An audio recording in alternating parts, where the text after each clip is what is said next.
भाई और बहनों, जैसा कि आप सब जानते हैं कि हर साल नवंबर के महीने में सतलोक आश्रम मैनेजमेंट हरियाणा के द्वारा अर्थात पूज्य गुरुदेव जी के कलयुगी काल प्रेरित परिवार के द्वारा इन सभी सतलोक आश्रमों में दिव्य धर्म यज्ञ दिवस मनाया जाता है। दिव्य धर्म यज्ञ दिवस, जबकि संत रामपाल जी की 90% संगत को ये ज्ञान नहीं है कि वास्तव में दिव्य धर्म यज्ञ दिवस क्या है। क्या है दिव्य धर्म यज्ञ दिवस?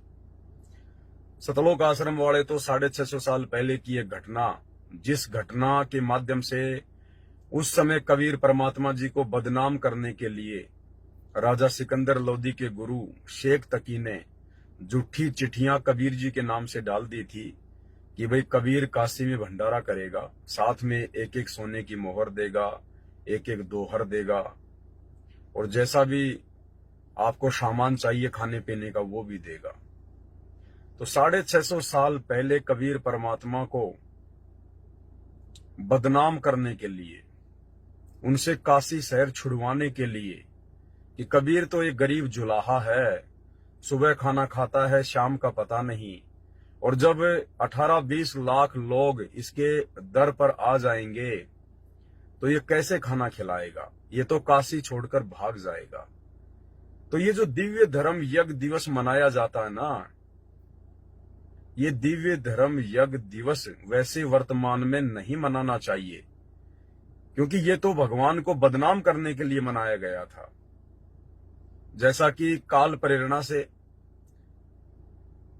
18 नवंबर 2014 को जो बरवाला कांड हुआ, वो बरवाला कांड काल की तरफ से प्रशासन को निमित्त बना के या अन्य भक्तों को जो काल प्रेरित हो चुके थे उनको निमित्त बना के इस काल ने सतगुरु रामपाल जी को बदनाम करने के लिए करवाया था। संत रामपाल जी के सत भक्ति मार्ग को नष्ट करवाने के लिए बरवाला कांड करवाया था।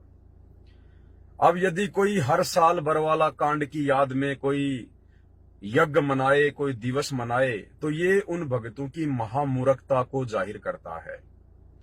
अरे वो तो काला दिन था, वो तो काला दिन था जो आपके गुरुदेव भगवान को बदनाम करने के लिए जो है काल के द्वारा वो कांड करवाया गया था।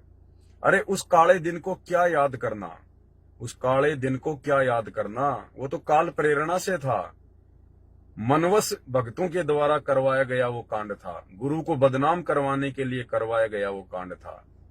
इसलिए उस कांड को यदि हर साल कोई मनाए एक यज्ञ के रूप में, एक बहुत बड़े धार्मिक अनुष्ठान के रूप में, तो ये मनाने वालों की सबसे बड़ी आध्यात्मिक अज्ञानता को दर्शाएगा।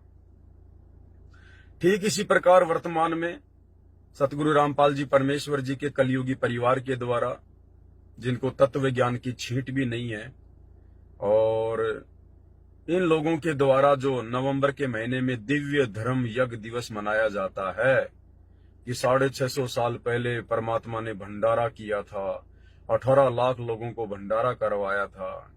बस तुम्हें इतना ही याद है? अरे 18 लाख लोग क्या है वो परमात्मा के लिए?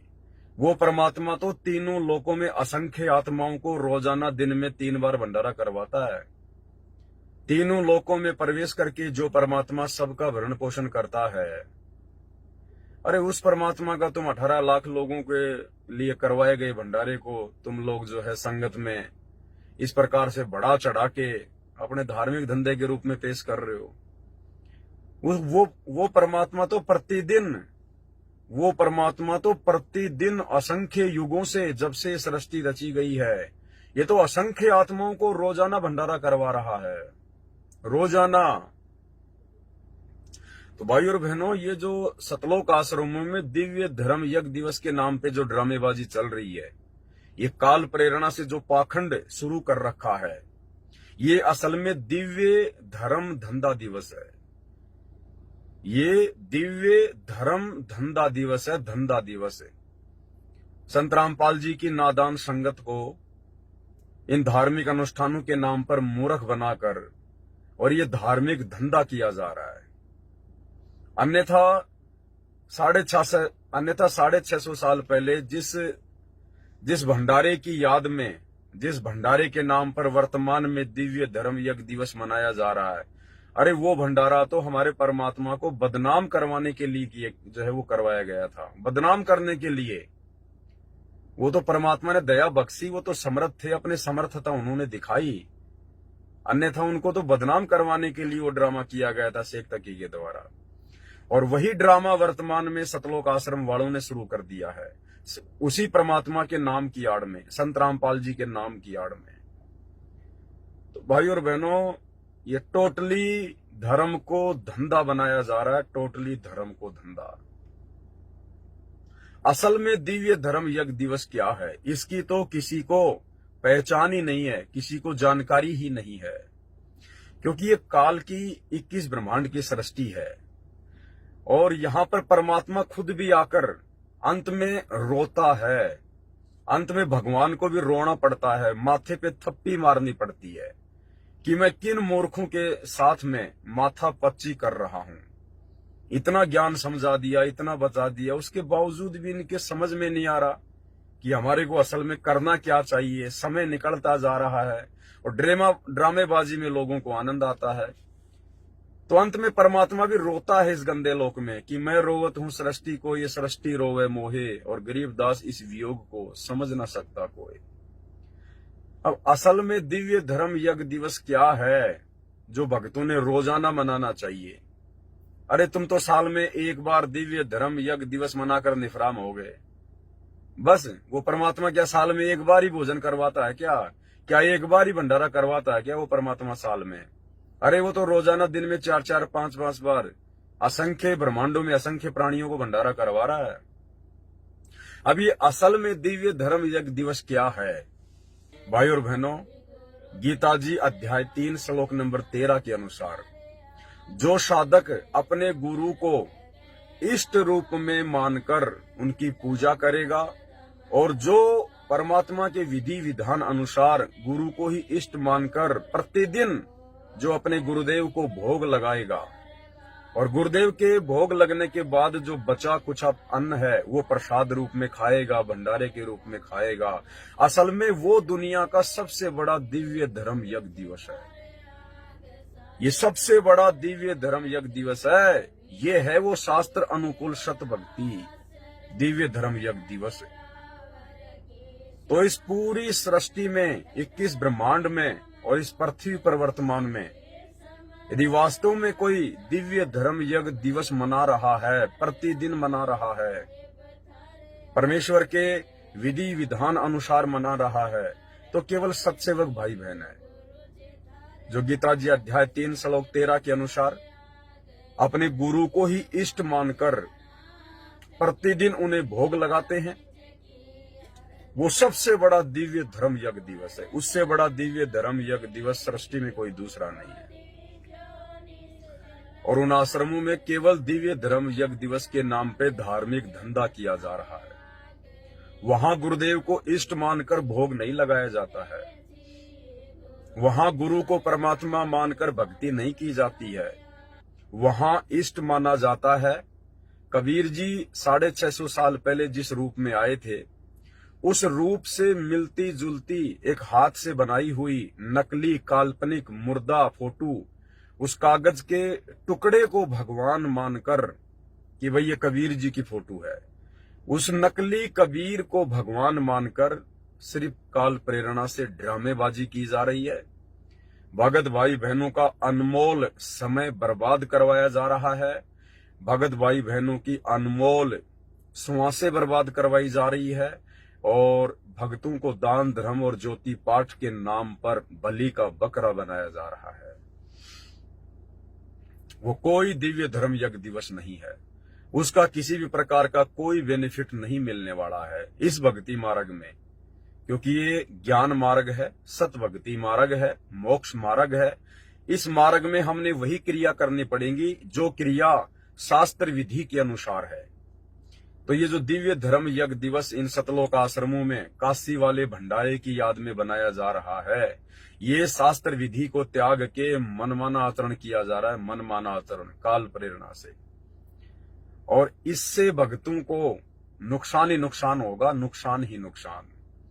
ठीक है, जब तक नुकसान नहीं हो रहा है तो कोई ये ना समझे कि भाई हम जो क्रिया कर रहे हैं वो बिल्कुल सही है, हम पर गुरुदेव भगवान प्रसन्न हैं। नहीं, उल्टी क्रिया तो पूरी दुनिया कर रही है। मंदिरों में जाने वालों की भी उल्टी क्रिया है, मस्जिदों में जाने वालों की भी उल्टी क्रिया है, चर्च और गुरुद्वारों में जाने वालों की भी उल्टी क्रिया है। ये देवी देवताओं की पूजा पाठ और भक्ति करने वालों की भी उल्टी क्रिया है। देवी देवताओं के नाम पर भंडारे करने वालों की भी उल्टी क्रिया है।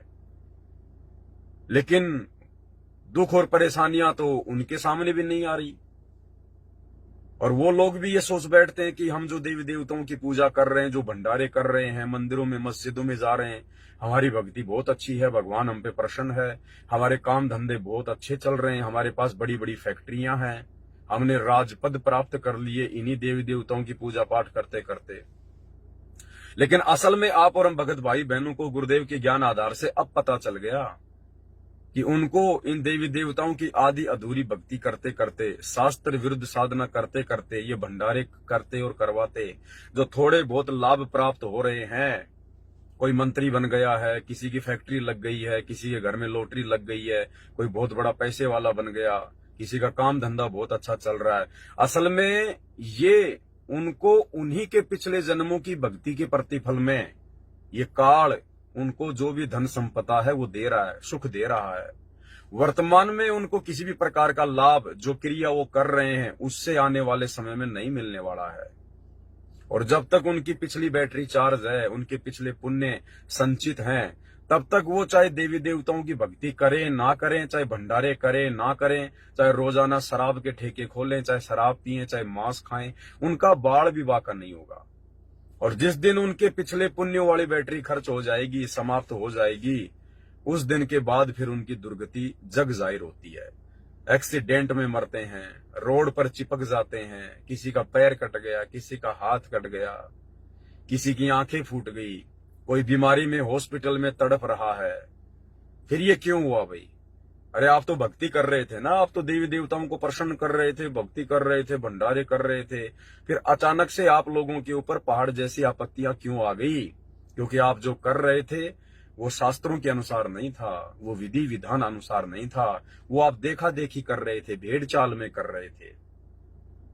तो ठीक इसी प्रकार भाई और बहनों, वर्तमान में इन सतलोक आश्रमों में इन दिव्य धर्म यज्ञ दिवस के नाम पे या अन्य भंडारों के नाम पर या अन्य किसी भी यज्ञ के नाम पर जो ड्रामेबाजी हो रही है, जो पाखंड चल रहा है, ये सारा का सारा पाखंड सतगुरु रामपाल जी परमेश्वर जी के विधि विधान के विपरीत चल रहा है।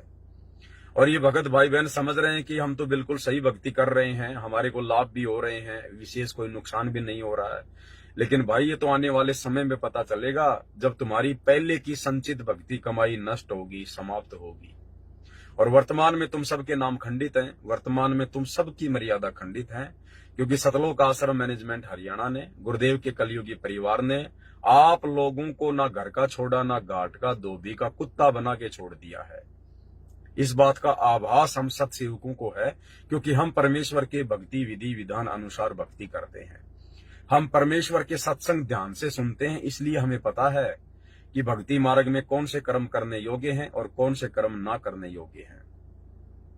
तो भाई और बहनों, आप और हमारा परम सौभाग्य है, क्योंकि परमात्मा जब धरती पर आते हैं तो चुनिंदा आत्माओं के ऊपर ही अपनी विशेष रजा करते हैं। मालिक कहते हैं ना कि भाई गोता मारूं स्वर्ग में, जा बैठूं पाताल, और गरीब दास ढूंढता फिरूं अपने हीरे मोती लाल। बाकी यहां पर कबाड़ है, कबाड़, और ये परमात्मा उस कबाड़ का सौदागर नहीं है, परमात्मा तो भक्तों का सौदागर है, भक्ति का सौदागर है। तो हीरे मोती लाल जो परमेश्वर ने छांटने थे भक्ति करवाने के लिए, सतलोक के योग्य बनाने के लिए, वो परमेश्वर ने सत्सेवकों के रूप में छांट लिए हैं, और निरंतर साध संगतियों के माध्यम से परमात्मा हमारे विश्वास को दृढ़ कर रहे हैं। और परमेश्वर ने हमारी बुद्धि ओपन की है, हमारा ज्ञान योग खोल दिया है। हम लोग आज इन सब घटनाओं के ऊपर विचार विमर्श कर सकते हैं कि क्या सही है और क्या गलत है, अन्यथा लाखों की संगत को अभी कुछ नहीं पता कि वो क्या कर रहे हैं, भेड़ चाल में चल रहे हैं। तो सबसे बड़ा दिव्य धर्म यज्ञ दिवस वर्तमान में सतगुरु रामपाल जी की संगत में साध संगतियों से जुड़े हुए सत्सेवक भाई बहन मना रहे हैं और रोजाना मना रहे हैं और दिन में 2-2 बार, 3-3 बार, 4-4 बार मना रहे हैं। सुबह 7-8 बजे परमेश्वर को भोग लगता है नाश्ते का। सुबह सुबह उठते ही हम लोग दिव्य धर्म यज्ञ दिवस मनाते हैं। फिर 11-12 बजे के आसपास या जैसा भी जिसकी व्यवस्था है 10 बजे या 9 बजे गुरुदेव भगवान को इष्ट रूप में मानकर उनको भंडारे का भोग लगाया जाता है भोग की आरती के साथ में। तो दोपहर में भी हम लोग दिव्य धर्म यज्ञ दिवस मनाते हैं। फिर शाम को 4-5 बजे के आसपास गुरुदेव को फल फ्रूट का या जूस का या मेवेराम का जैसा भी जिसकी व्यवस्था है भोग की आरती के साथ इष्ट रूप में मानकर भोग लगाया जाता है। हम लोग शाम के समय भी दिव्य धर्म यज्ञ दिवस मनाते हैं और फिर रात्रि 7-8 बजे के आसपास फिर परमेश्वर को भंडारे का भोग लगता है भोग की आरती के साथ इष्ट रूप में मानकर। फिर रात्रि में भी हम लोग दिव्य धर्म यज्ञ दिवस मनाते हैं। तो असल में यदि कोई दिव्य धर्म यज्ञ दिवस मना रहा है तो सतगुरु रामपाल जी के साथ संगति से जुड़े हुए फॉलोवर हैं। अन्यथा भाई और बहनों हर जगह ड्रामेबाजी हो रही है, पाखंडबाजी हो रही है। ये परीक्षा का समय है। सतगुरु रामपाल जी भगवान किसी को कुछ नहीं कहेंगे। जो जैसा करेगा अंत में उसका परिणाम उसके सामने रख देंगे कि बेटा देखो मैंने तो समझा दिया था, 30 साल से मैंने ज्ञान दिया, अब मैंने सत्संग कर दिए तो सुनने तो तुम्हें पड़ेंगे ना। ये थोड़ी कि गुरु सत्संग करेगा और गुरु सुनेगा। अरे गुरु ने सत्संग कर दिए अपने भक्तों को सुनने के लिए, विचार विमर्श करने के लिए, उन सत्संगों पर अमल करने के लिए, चिंतन मनन करने के लिए। वो लाखों की संगत ने किया नहीं। तो परमात्मा कह देगा बेटा मैंने तो मेरी तरफ से कोई कमी छोड़ी नहीं थी, कमी रही तो तुम्हारी रही, सत्संग सुनने की, चिंतन मनन करने की, निष्कर्ष निकालने की। अब मेरी क्या गलती है? जैसा तुमने बीज बोया है अब फल तो वैसा ही लगेगा और वैसे ही परिणाम फिर इस संगत को भोगने पड़ेंगे। तो भाई और बहनों आप ये ना सोचो कि परमात्मा धरती पे आता है तो उस समय पूरे प्राणियों को सतलोक ले जाता है, सबको पार कर ले जाता है। परमेश्वर की अमर वाणियां जो आज हमें दी गई हैं तीनों समय की आरतियों में, ये चुनिंदा वाणियां हैं। गरीबदास जी के ग्रंथ साहिब में जो 24,000 वाणियां हैं और कबीर सागर जो 1800 पेज का है उसमें कितनी वाणियां हैं। इन दोनों में से मिलाकर सतगुरु रामपाल जी ने हमें जो 3 समय की आरती बनाकर दी हैं, जो 200-250 वाणियां दी हैं, ये चुनिंदा वाणियां हैं। प्रत्येक वाणी पे हमको अमल करना पड़ेगा। और क्या बताया गुरुदेव ने कि यह संसार विघन की घाटी, कोई निकलेगा बिरला सूर। हम भोग लगाते हैं ना परमात्मा को, हमारे गुरु चरणों की धूर, तो उसमें क्या कहते हैं परमात्मा, यह संसार विघन की घाटी, कोई निकलेगा बिरला सूर। कोई बिरला ही होगा, कोई सूरमा संत होगा जो सतगुरु से उपदेश लेकर और इस काल की सूक्ष्म चाल से बच पाएगा, आजीवन मर्यादा में रहकर गुरु को इष्ट मानकर जो भक्ति सफल कर पाएगा।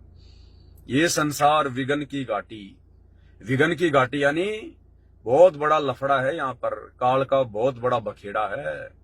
यहाँ पर हर साधक पूरे गुरु से उपदेश लेकर भी सफल नहीं हो पाता है। ये संसार विघन की घाटी, कोई निकलेगा बिरला सूर, यानी इस काल के लोग से तो पूर्ण गुरु से उपदेश लेने के बाद में कोई बिरले ही होंगे जो यहां से अपना आत्म कल्याण करवाएंगे बच बचा के। और परमेश्वर ने क्या कहा, दास गरीब कहे नर लोई और सतगुरु चीने बिरला कोई। गरीबदास जी कह रहे हैं कि सतगुरु को तो कोई बिरला ही जान पाएगा, कोई बिरला ही पहचान पाएगा सतगुरु से उपदेश लेने के बाद। दास गरीब कहे नर लोई और सतगुरु चीने, चीने यानी जानना पहचानना, बिरला कोई, कोई बिरले होंगे। तो वो बिरले आज ये साध संगति से जुड़े हुए भाई बहन हैं जो धीरे धीरे अपने परमात्मा को ज्ञान आधार से पहचानते जा रहे हैं। परमेश्वर कहते हैं खोकापुर में काग मिले दिन दोई रे, अरबों में कोई हंस हमारा होई रे। गुरुदेव कहते हैं मेरा तो कोई इक्का दुक्का भगत होता है अरबों में, यानी आज पूरे विश्व की जनसंख्या अरबों में है। तो ये जो वाणी बोली गई है ना, ये वर्तमान समय को ध्यान में रख के बोली गई है कि जब वो परमात्मा इस खोकापुर में आएगा, खोकापुर यानी काल के 21 ब्रह्मांड खोकापुर, खोकापुर में काग मिले दिन दोई रे।